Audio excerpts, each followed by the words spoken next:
صرف 5 منٹ کا مدرسہ قرآن و حدیث کی روشنی میں 13 جمادی الثانی۔ نمبر 1، اسلامی تاریخ، غزوہ تبوک۔ فتح مکہ کے بعد پورے عرب میں اسلامی دعوت و تبلیغ کی اصل حقیقت واضح ہو گئی اور لوگ اسلام میں جوق در جوق داخل ہونے لگے۔ ایسے موقع پر رومی حکومت نے اپنے لیے خطرہ محسوس کرتے ہوئے مدینہ پر حملہ کا ارادہ کر لیا اور اس کی تیاریاں شروع کر دی۔ شام سے آنے والے ایک قافلے نے مسلمانوں کو اس کی اطلاع دی۔ روم کی سلطنت آدھی دنیا پر حکومت کرتی تھی اور اس زمانے میں سب سے بڑی طاقت شمار ہوتی تھی، اس لیے مسلمان بہت پریشان تھے۔ ایک طرف بے سر و سامان کی حالت اور عرب کی سخت گرمی زوروں پر تھی اور دوسری طرف دور دراز کا سفر تھا، مگر خاموش بیٹھنا بھی کسی طرح مناسب نہیں تھا۔ چنانچہ رسول اللہ صلی اللہ علیہ وسلم نے جنگ کی تیاری کا اعلان کر دیا اور ماہ رجب سن ہجری 9 میں 30,000 کے لشکر کو لے کر آپ صلی اللہ علیہ وسلم تبوک کے لیے روانہ ہوئے۔ مسلمانوں کے اس دلیر اقدام کی وجہ سے رومیوں پر بڑا اثر ہوا اور انہوں نے حملہ کرنے کا ارادہ چھوڑ دیا اور بہت سارے قبیلے کے سرداروں نے صلح کر لی۔ یہاں 1 ماہ قیام کرنے کے بعد رسول اللہ صلی اللہ علیہ وسلم بغیر جنگ کیے فتح مندی کے ساتھ مدینہ واپس ہو گئے۔ یہ آپ صلی اللہ علیہ وسلم کی زندگی کا آخری غزوہ تھا۔ نمبر 2، اللہ کی قدرت، منہ میں رطوبت یعنی تھوک۔ اللہ تعالیٰ نے منہ میں تری کو پوشیدہ رکھا ہے کہ کھانا منہ میں رکھ کر چباتے وقت وہ تری پیدا ہوتی ہے اور کھانے کے ساتھ مل کر اس کے ہضم ہونے میں مدد کرتی ہے۔ عام حالات میں وہ تری ہلکی رہتی ہے جس سے حلق تر رہے اور سوکھنے نہ پائے، ورنہ آدمی بات ہی نہ کر سکے۔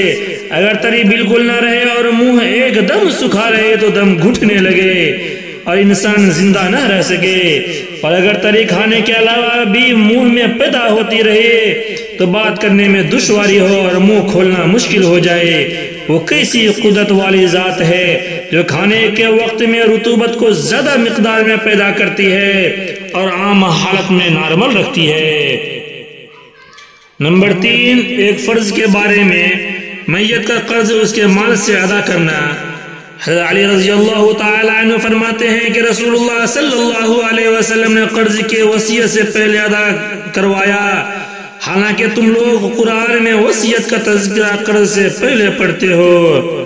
فائدہ: اگر کسی شخص نے قرض لیا اور اسے ادا کرنے سے پہلے انتقال کر گیا تو کفن دفن کے بعد مال وراثت میں سے سب سے پہلے قرض ادا کرنا ضروری ہے، چاہے سارا مال اس کی ادائیگی میں ختم ہو جائے۔ نمبر 4، ایک سنت کے بارے میں، استغفار کثرت سے کرنا۔ حضرت ابو ہریرہ رضی اللہ تعالیٰ عنہ فرماتے ہیں کہ میں نے رسول اللہ صلی اللہ علیہ وسلم کو فرماتے ہوئے سنا کہ خدا کی قسم میں دن میں 70 بار سے زیادہ استغفار کرتا ہوں۔ نمبر 5، ایک اہم عمل کی فضیلت، اپنے اخلاق درست کرنا۔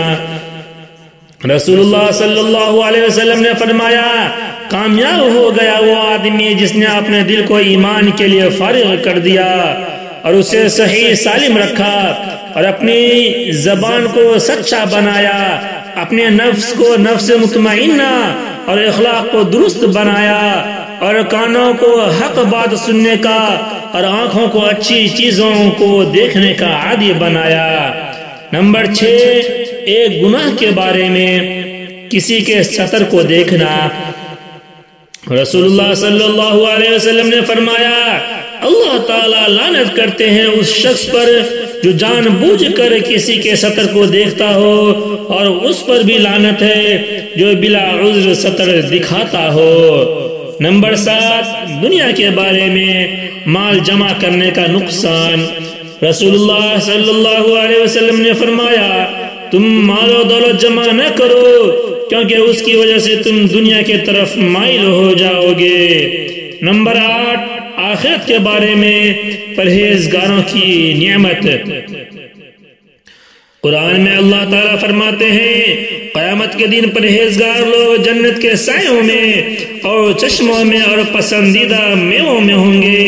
ان سے کہا جائے گا اپنے نیک اعمال کے بدلے میں خوب مزے سے کھاؤ پیو، ہم نیک لوگوں کو ایسا ہی بدلہ دیا کرتے ہیں۔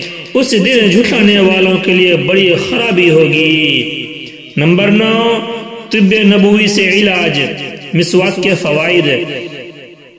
رسول اللہ صلی اللہ علیہ وسلم نے فرمایا مسواک منہ کی صفائی اور خدا کی رضا مندی کا ذریعہ ہے۔ خلاصہ، علامہ ابن قیم رحمت اللہ علیہ مسواک کے فوائد میں لکھتے ہیں یہ دانتوں میں چمک اور مسوڑوں میں مضبوطی پیدا کرتی ہے، اس سے منہ کی بدبو ختم ہو جاتی ہے اور دماغ پاک و صاف ہو جاتا ہے۔